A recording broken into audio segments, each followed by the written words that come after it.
Okey, semula di Malaysia yang menjanjikan kita nak berbincang perkara yang sangat penting, kasih buat usahawan. Dan usahawan ni ada komitmen yang sangat tinggi untuk membayar bulanan pekerja dan sebagainya. Jadi bila mana ada pelepasan tak perlu membayar pada kadar tertentu, satu kelegaan lah kita dapat gunakan wang itu untuk pelbagai urusan yang penting. Tapi bila mana kembali nanti seperti mana laporan akhbar untuk hari ini, ada mungkin golongan bersasar yang diberikan peluang untuk melakukannya. Kita berbincang dengan Encik Muhammad Prasad Hanif, Seagung ADFIM ataupun Station of Development Finance Institution Malaysia. Ya, betul. Terima kasih bersama kita pagi ini. Terima kasih. Baik, ini penting usahawan semua akan dengar dengan teliti sebab ia melibatkan masa depan dari segi pendapatan dan sebagainya. Jadi bagaimana melihat seperti itu? Moratorium ini sebagai satu kelegaan lah ketika PKP dan juga bukannya sebagai pengecualian tetapi lebih kepada perancangan sebenarnya. Silakan. Ya, betul. Sebenarnya moratorium ni berhasrat untuk orang kata apa, memberi kelegaan kepada usahawan ketika orang kata apa, ketika banyak bisnes-bisnes yang has been affected lah masa PKP hari itu kan, banyak yang tidak dapat beroperasi dan sebagainya. Kita mengharapkan bahawa dengan moratorium ni kita dapat orang kata apa, memberi kelegaan kepada usahawan, tapi pada masa yang sama moratorium ni juga kita harapkan supaya ada lebihan bagi mereka yang gaji dia terus kan. Jadi bila ada lebihan kewangan tersebut, habis PKP nanti orang masih lagi boleh berbelanja. Bila berbelanja tu sales akan meningkatlah. Inilah hasrat kerajaan dari segi moratorium tersebut, insya-Allah. Jadi ketika PKP bagaimana ADFIM ini dirujuk sebagai institusi penting? Ya, kita ada banyaklah. Kita di belakang tabir kan, kita banyak berdiskusi dengan Bank Negara Malaysia juga bagi mewakili ahli-ahli kita kan, untuk melihat bagaimana dari segi pelaksanaan moratorium, bagaimana kita nak menghebahkan isu-isu berkenaan dengan moratorium. Kita banyak buat penerangan-penerangan dengan forum-forum lah. Dan bagi pengetahuan Tuan, kita ADFIM ni mempunyai institusi sebanyak 17 institusi sebagai ahli dia lah. Kan, dan kita ni terdiri daripada institusi kewangan pembangunan yang direct report pada Bank Negara dan juga kepada institusi-institusi pembangunan usahawan yang terlibat dalam pembiayaan. Kita ada ahli seperti Agrobank, SME Bank, Bank Rakyat, dan pada masa yang sama kita ada ahli seperti MARA, PUNB dan juga Perbadanan Nasional. Jadi kesemua ahli kita terlibat dalam pembiayaan usahawan dan sedikit sebanyak juga mereka mengikut mandat yang telah diberikan oleh kerajaan untuk membantu usahawan ketika PKP dan juga sepanjang perjalanan kita. Itu dia. Jadi kalau masa kata dalam berapa bulan lagi harus membayar kembali jadualnya. Masa kata kalau ada yang masih lagi tak mampu untuk survive, mereka ni nyawa ikan walaupun dah banyak pelaksanaan yang dah perlu dilakukan mungkin dia terpaksa membuang pekerja ataupun bagaimana perancangan dalam masyarakat itu dan didapati sukarlah. Bagaimana apa yang dah siap dapat diberikan? Jadi kita dalam keadaan pada hari ini pun kita dah nampak usahawan kita boleh kata menghadapi kita lah daripada agensi-agensi yang telah diberi mandat oleh kerajaan ni. Kita nampak pada dasarnya ada 3 senario lah yang kita lihat pada keseluruhannya. Senario yang pertama kita lihat memang tutup kedai, memang tak ada duit, habis apa semua kan, dia tutup kedai lah. Tapi kita sarankan jangan putus asa. Bagi mereka yang memang tak boleh, the business cannot go on, tak apa, tuan-tuan dah ada pengalaman, dah ada dia punya jati diri usahawan tersebut, boleh cuba nak start balik kan. Jadi itu satu senario yang kita lihat. Senario yang kedua adalah mereka yang jualan dia memang terjejas teruk, modal capital pun cukup-cukup sahaja untuk mereka rolling. Pada masa yang sama dia punya future pun tak berapa pasti. Contohnya macam hoteling, travel agency dan sebagainya. Sebab contohnya macam Airbnb kan, Brian Chesky baru umumkan hundreds of millions of losses kan. Sebab kita and dia pun cakap travel will not be the same again kan. Dia tak akan sama lagi dah. Kan, jadi ini adalah satu senario yang kita lihat. Ada industri-industri yang affected, kita tak pasti lagi dia punya senario. Dan senario yang ketiga yang kita biasa lihat adalah mereka yang jualan terjejas teruk dan tapi kita nampak ada potensi kan. Contohnya seperti restoran. Sekarang ni dia orang kena hadkan satu meja 2 orang saja kan. Tapi itu sebab SOP. Lambat laun bila when things get to a little bit normal, bolehlah 4 orang satu meja kan. Tak ada masalah kan. So we see these 3 senario. Dan ahli-ahli adfin pada dasarnya ada banyak instrumen lah kita guna untuk membantu usahawan-usahawan. Instrumen yang paling sekarang ni popular adalah moratorium. Kan? Dan moratorium ni akan terus berlanjutan sehingga bulan Oktober nanti kan. Dan ada lain instrumen-instrumen yang akan digunakan, antaranya adalah penjadualan semula dan penstrukturan semula. Kan ini adalah satu perkara yang sangat penting, dan kerana itu semalam pun YB Menteri Kewangan pun telah sebut kan berkenaan dengan perbincangan moratorium sama ada nak lanjutkan ke atau tidak bersasar ke atau bersasar ke kan. Ini semua perbincangan dah start sebab kita nak start awal. Dan kita pun datang sini nak maklumkan kepada usahawan supaya jangan tunggu sampai 3 bulan lagi baru nak start fikir kan nak boleh bayar ke tak boleh bayar ke. Ni kita tak mahu, kita nak daripada awal lagi. Jadi bagi usahawan yang kategori baru kan, apa cabaran berbanding yang lama tu mungkin ada pengalaman, yang mungkin dah berpuluh tahun ada pengalaman ketika tahun 98 dan sebagainya. Betul. Ketika gawat atau berkrisis. Jadi bagi yang baru-baru yang nak menampak kan, baru nak menampak baru nampak potensi dan nampak revenue tiba-tiba diuji sebegini.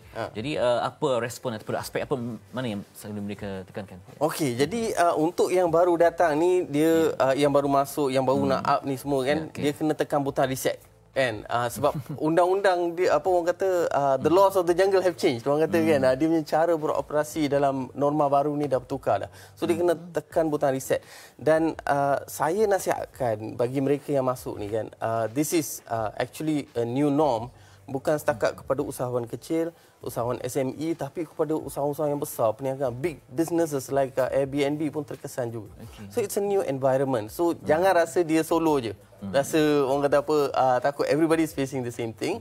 Tapi saya punya nasihat, ahli-ahli adfin kan yang 17 ni, mereka terlibat dengan melaksanakan mandat kerajaan, dan mereka juga bukan setakat memberi pembiayaan tetapi juga melaksanakan pembangunan usahawan. Jadi kita tengok macam SME Bank, kita tahu dia sebagai bank, tapi kita kena faham juga bahawa SME Bank ada Center for Entrepreneur Development and Research. Agrobank, dia ada Agrobank Center for Excellence. CGC, dia ada advisory dia. MIDF ada advisory. PNS ada Akademi PNS.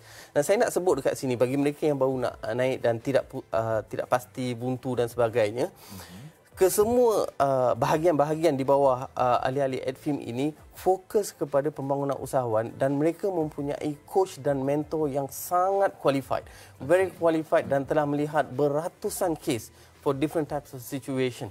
Jadi saya sarankan kepada usahawan, sama ada yang sedang baru nak up ke atau memang dah ada dia punya perniagaan ke, go to them, ask for advice. Pergi pada mereka, tanya nasihat. Kan? Tanya nasihat macam mana nak buat dia punya kewangan, macam mana kita nak hadapi. Mereka akan berikan nasihat. They are coaches, mereka memang dah train untuk membangun usahawan. Dari segi coachingnya memang grade A. Facilities kewangan pun bagus kan? Ya, betul. Okey, jadi apa lagi kebimbangan di sebalik ada keyakinan, kemampanan sokongan itu? Mungkin kerana betul-betul lumpuh ke ketika dalam tempoh yang panjang tak dapat melakukan operasi, sebab lain industri mungkin lain dia punya tempoh lama tu kan. Betul. Ada industri yang dibiarkan beroperasi juga walaupun kadar yang minima. Ada industri yang tak boleh buka langsung. Jadi macam mana kategori-kategori itu diklasifikasikan? Okey, so walaupun kita ada different kategori ni kan, yang semuanya dia boil down kepada beberapa konsep sahaja. Kan?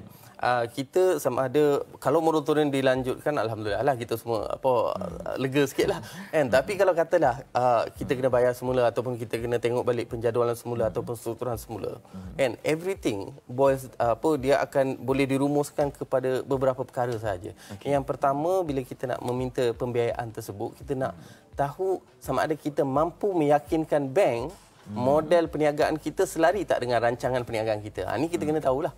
Kan? Jadi kadang-kadang kita pergi kepada apa orang kata, contohnya saya bagi contoh bagi mudah faham contoh kita kata okey, saya nak jual nasi ayam online. Kan? Saya nak buat nasi ayam online, saya nak minta pembiayaan RM2 juta kan, RM2 juta nasi ayam online. Lepas tu rancangan strategi dia kita buat FB ads saja. Jadi bank akan kata tak cukup yakin ni ambil 2 juta tapi FPX saja macam tak praktikal kan.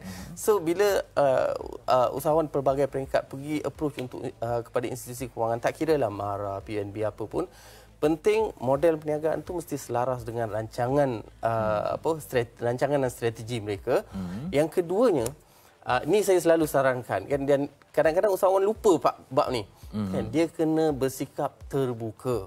Kan terbuka. Biar dia kalau ada permasalahan dalam perniagaan dia, maklumkan, sebab agensi-agensi kita adakah mereka ni bersedia untuk transform dengan situasi? Ya, betul. Kan so itu salah satu perkara kan. Kita sekarang ni kalau kita tak bertukar, dia macam ni tau. Kan dia macam ni. Dia COVID-19 ni, wabak COVID-19 ni, orang kata macam apa orang kata perubahan teknologi. Tak, dia bukan begitu. Dia macam tsunami. Dia datang sekali harung, dia ambil semua sekali. Tanpa sempat bersedia. Tak sempat bersedia. Kita kurang-kurang perubahan teknologi boleh nampak lagi. Dia datang, kita tak bersedia, tak apa lagi. Yang ni dia datang habis kan. Dia sapu habis semua. Jadi perkara yang kita kena bagi tahu kepada institusi kewangan, kita kena terbuka kan. Okey, ini risiko perniagaan saya. Ini cara saya nak atasi. Ini semua kita kena maklumkan kan, supaya mereka pun dapat keyakinan dari segi usahawan tersebut. Jadi akhir sekali apa nasihat dan juga saranan kepada Arifin untuk memberikan nasihat yang terbaik. Jadi yang paling nak diutamakan masa yang singkat ini, nasihat kepada mereka usahawan. Okey, very shortly kan. Nombor satu sekali, ada 3 perkara sangat penting lah. Nombor satu adalah bila tuan-tuan dan perempuan usahawan semua approach institusi kewangan dalam beberapa bulan, saya sarankan bersedia daripada sekarang, tengok balik cash flow kita, unjuran aliran tunai kita untuk masa depan. Yang pertama, tengok balik cash flow sekarang. Kan, jangan tunggu 3 bulan daripada sekarang, 3 bulan daripada sekarang baru kita nak tengok balik. Itu dah ada line yang panjang lah depan bank. Kan, so buat sekarang. Yang keduanya, tengok balik andaian kita. Jangan kata, saya nak jual nasi ayam online, saya nak pembiayaan RM2 juta.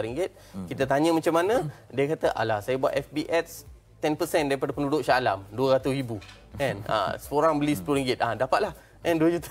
Kan? So, dia punya andaian tak realistik. So, kita kena pastikan andaian tu realistik lah.